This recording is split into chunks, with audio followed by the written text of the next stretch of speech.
ठीक है जी, बढ़ते हैं जी आगे। अब लद्दाख की एक और बड़ी खबर आपके सामने रख रहे हैं, क्योंकि लद्दाख की जब बात हो रही है तो आपको यह भी बताते चले कि लद्दाख यूनियन टेरिटरी बनी, उसी तरीके से मरकजी ज़ेर इंतजाम इलाका बना जिस तरीके से जम्मू कश्मीर बना। लेकिन जम्मू कश्मीर के अंदर कुछ फैसले जल्दी जल्दी हुए और लद्दाख में 1 साल के मुकर्रर मुद्दत के बाद अब यह फैसला हुआ कि नौकरियों का हक किसे होगा, जिसको लेकर लद्दाख के अंदर काफी ज्यादा चहल पहल भी थी, सियासत भी थी और नाराबाजी भी हो रही थी। लेकिन रात देर गए मरकजी वजारत दाखिला की मंजूरी के बाद लेफ्टिनेंट गवर्नर इंतजामिया ने हुक्मनामा जारी कर दिया है कि लद्दाख की नौकरियां, सरकारी नौकरियां लद्दाखी अवाम के लिए ही होंगी और ये बड़ी राहत मानी जा रही है उन नौजवानों के लिए जिन्हें यह खदशा था कि लद्दाख की नौकरियों पर शायद बाहर से नौजवान आकर नौकरियों में हिस्सेदार होंगे और उससे मकामी तौर पर बेरोजगारी बढ़ेगी। तो लगातार बड़ी खबर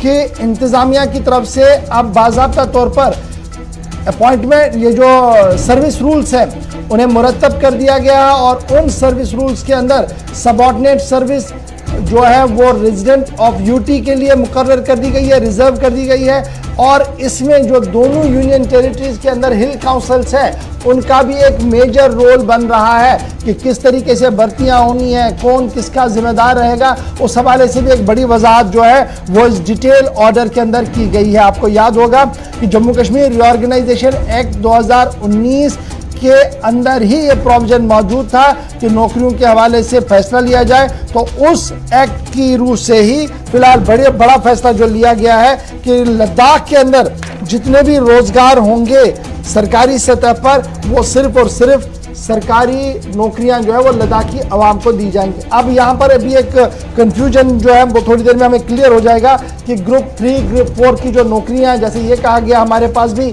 जो ग्रुपिंग थी, एक बड़ा ग्रुप है जो बाहर से भी आ सकता है, ओपन कंपटीशन वहां पर है। तो क्या लद्दाख क्लोज कर दिया गया सबके लिए या ओपन कंपटीशन कहीं पर है, थोड़ी देर में वो बात भी जो है वो क्लियर हो जाएगी। कुल मिलाकर जो नए रूल्स जारी किए गए हैं और कवानीन के मुताबिक। चलिए, मोहम्मद इसाक भी हमारे साथ ज्वाइन कर चुके हैं। इसाक, जल्दी से जरा अपडेट कीजिएगा कि ऑर्डर के अंदर मोटी मोटी क्या बातें हैं, कौन कौन सा दर्जा है, यानी क्लास 4, क्लास 2, क्लास 1, इस तरीके से जो नौकरियां क्या सब कुछ लद्दाख के लिए है या क्लास 1 और क्लास 2 के लिए ओपन वहां पर ये रखा गया है? क्या आपको बता दें फिलहाल जो सर्विस जो रूल बना है, खासकर रिक्रूटमेंट रूल बना है यूनियन टेरिटरी लद्दाख के लिए, और इस यूनियन टेरिटरी रूल आने के बाद कल रात से लगातार सोशल मीडिया पे काफी बड़े पैमाने पे जो है इसके ऊपर जो है लोगों की कमेंट आते हुए पाया गया है। लेकिन बहरहाल आपको बता दें कि ये जो रिक्रूटमेंट रूल है इसको लेके बेसब्री से खासकर जो अनएम्प्लॉयड यूथ थे वो इंतजार कर रहे थे कि आखिर कब रिक्रूटमेंट रूल बनेगा। आपको बता दें तो क्लास 11 पे जो डिसक्वालिफिकेशन फॉर अपॉइंटमेंट वजाहतन उसमें लिखा है कि no person shall be qualified for appointment to the service unless he is resident of union territory Ladakh. तो लद्दाख के जो लद्दाख के रेजिडेंट के नहीं है उनको जो है वो क्वालिफाई नहीं होगा अपॉइंटमेंट के लिए इस रिक्रूटमेंट रूल के हिसाब से। लेकिन इसमें एक चीज देखने वाली बात है कि जो residence of union territory of Ladakh कहा गया है तो रेजिडेंस जो प्रूफ है वो किस बेस पे होगा ये देखने वाले बात होगा। आने वाले वक्त में इसके ऊपर और भी खुलासा होंगे और वजाहत इसके ऊपर भी जानकारी मिलेगा। ये तो सरकारी ऑर्डर की आपने बात बताई कि क्या कुछ सरकारी ऑर्डर के अंदर है, लेकिन पॉलिटिकली इसे कैसे देखा जाता है ये भी बड़ा सवाल है।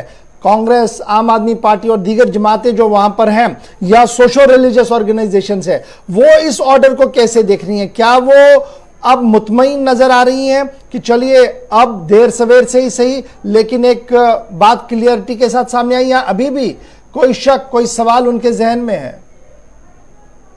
जी, फिलहाल इसके ऊपर खुलासा होना बाकी है, लेकिन कहीं ना कहीं अगर हम पीआरसी की बात करें, जिस तरह से कहा गया है कि वो resident of union territory Ladakh होना जरूरी है, तो किस को बेस बना जाएगा, किस चीज को बेस बना जाएगा? क्योंकि रीऑर्गेनाइजेशन एक्ट के बाद काफी तब्दीलियां देखने को मिला है कि किस तरह की ओपिनियन मुख्तलिफ लोगों का देखने को मिलता है। लेकिन ठीक है, आप स्टैंड बाय पे रहिएगा। मेरे साथ समाजी मेरे साथ इस वक्त जी हसन हसन साहब भी है, सोशल एक्टिविस्ट, वहां से लद्दाख से ज्वाइन किए हुए हैं। बहुत शुक्रिया जी हसन साहब ज्वाइन करने के लिए। जी ये जो आप लगातार एक लड़ाई लड़ रहे थे, आप प्रेस कॉन्फ्रेंसेस कर रहे थे और बता रहे थे कि बहुत देर हो रही है जी, ऑर्डर आना चाहिए, और अब अल्लाह अल्लाह करके वो ऑर्डर सामने आया है। इस ऑर्डर के मुख्तलिफ खदख्वाल को आपने देखा होगा, आपका पहला रिएक्शन क्या मुतमईन है अब लद्दाख की युवा पीढ़ी, क्योंकि उन्हें आगे आना है, उन्हें अब इम्तिहानात देने हैं, उन्हें आके इंटरव्यूज में फेस करना है, तो क्या मैं ये मानूं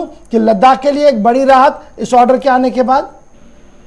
देखो सर, सबसे पहले तो मैं गुलिस्तान न्यूज का खैर मकदम करता हूँ, और साथ ही साथ जो यूटी एडमिनिस्ट्रेशन ने लगभग 2 साल कंप्लीट होने के बाद, क्योंकि 4 अगस्त 2019 से आज हम अगर गिने तो कम से कम 20 महीने के बाद एक सबऑर्डिनेट ऑर्डर अनएम्प्लॉयमेंट यूथ को लेके एक ऑर्डर इशू किया है।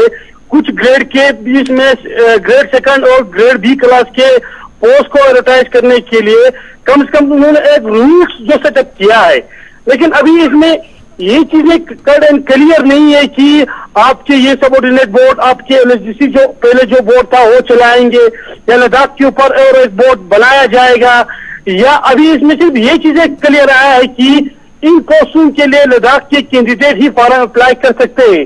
लेकिन लद्दाखियों के लिए यूटी एडमिनिस्ट्रेशन ने कौन सा सर्टिफिकेट इशू किया है कि जिस सर्टिफिकेट के बेस पे हम अपने आप को लद्दाख का सिटीजन बाशिंदा करार दें?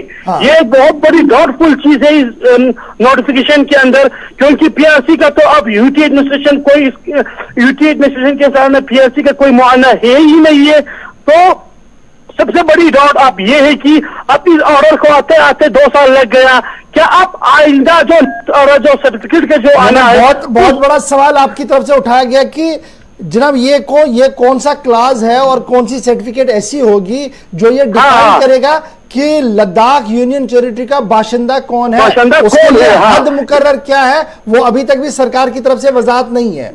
वो वजाहत नहीं है। अब जो 2 साल इस ऑर्डर को आने में लगा, क्या और 2 साल लगेंगे?